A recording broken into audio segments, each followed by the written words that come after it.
আসসালামু আলাইকুম সম্মানিত ভিউয়ার্স, আশা করি সকল সুস্থ আছেন। তো আজকে অনেকদিন পরে একটা কন্টেন্ট তৈরি করতেছি। এই কদিন তৈরি করা হয়নি, একটা ব্যস্ততার মাঝে ছিলাম। তো আজকে যে ভিডিওটা হইতেছে এটা হচ্ছে শ্রিম্পস পালন নিয়ে। তো শ্রিম্প হইতেছে প্লান্টেড অ্যাকুরিয়ামের জন্য বেস্ট একটা মাছ। প্লাস এটা আপনার অ্যাকুরিয়ামে রাখলে যে কোনো মাছের সাথে রাখতে পারবেন। এটা আপনার অ্যাকুরিয়ামের পানি পরিষ্কার রাখে, পাশাপাশি অ্যালগিগুলো খেয়ে এরা বেঁচে থাকতে পারে। তো এদের জন্য বেশি একটা কেয়ারের প্রয়োজন হয় না।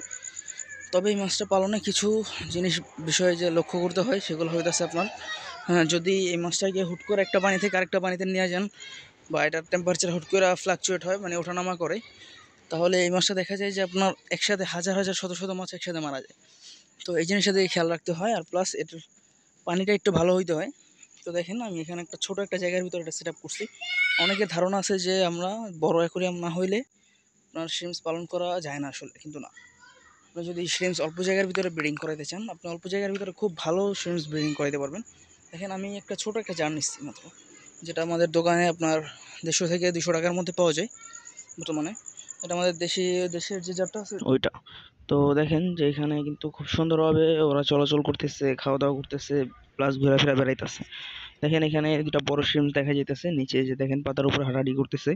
ওরা এখান থেকে খাবার সংগ্রহ করতেছে। এই যে পাতাগুলো দেওয়া আছে অ্যালমন্ড লিভস, এগুলা পইচা এখানে একটা খাবার তৈরি হয়, এটাই ওরা খেয়ে বেঁচে থাকতে পারে। প্লাস দেখেন এখানে ওরা কিন্তু বাচ্চাও দিচ্ছে, দেখেন দেখা যায় কিনা আমি জানি না, খুব ছোট ছোট। ঠিক আছে, তো আপনারা চাইলে এরকম একটা ছোট একটা জায়গার ভিতরেও শ্রিম্পস ব্রিডিং করাইতে পারেন, খুব ভালোভাবে পালতে পারেন। ঠিক আছে, এর জন্য খুব একটা বড় জায়গার প্রয়োজন হবে না। শুধুমাত্র একটা জিনিসই ভালোভাবে লক্ষ্য করতে হবে, যে ওদের পানিটা ভালো হতে হবে। পানিটা যদি ভালো না হয় তো সেক্ষেত্রে দেখা যায় যে আপনার শিম্পসগুলো মারা যাবে, ওদের বাঁচাতে পারবেন না। শুধু পানির দিকে যদি একবার লক্ষ্য রাখতে পারেন তাহলে আর আপনার এখানে হাতে দিতে হবে না, শুধু এখান থেকে আপনি বাচ্চা কালেক্ট করবেন, আর কিছুই না। তো আপনি ছোট জায়গায় বড় করতে পারবেন, ছোট জায়গায় পালন করতে পারেন বা বড় জায়গায় পালন করতে পারেন, ওটা কোনো ফ্যাক্ট না। ঠিক আছে, তো আপনারা যদি এভাবে শিমসটা পালন করেন, পানির দিকে খেয়াল রাখেন, তাহলে আপনাদের শিমস খুব ভালো গ্রো করবে। তো ভিডিও আজকের মতো এই পর্যন্তই ছিল, দেখা হবে পরের কোনো ভিডিওতে। আসসালামু আলাইকুম।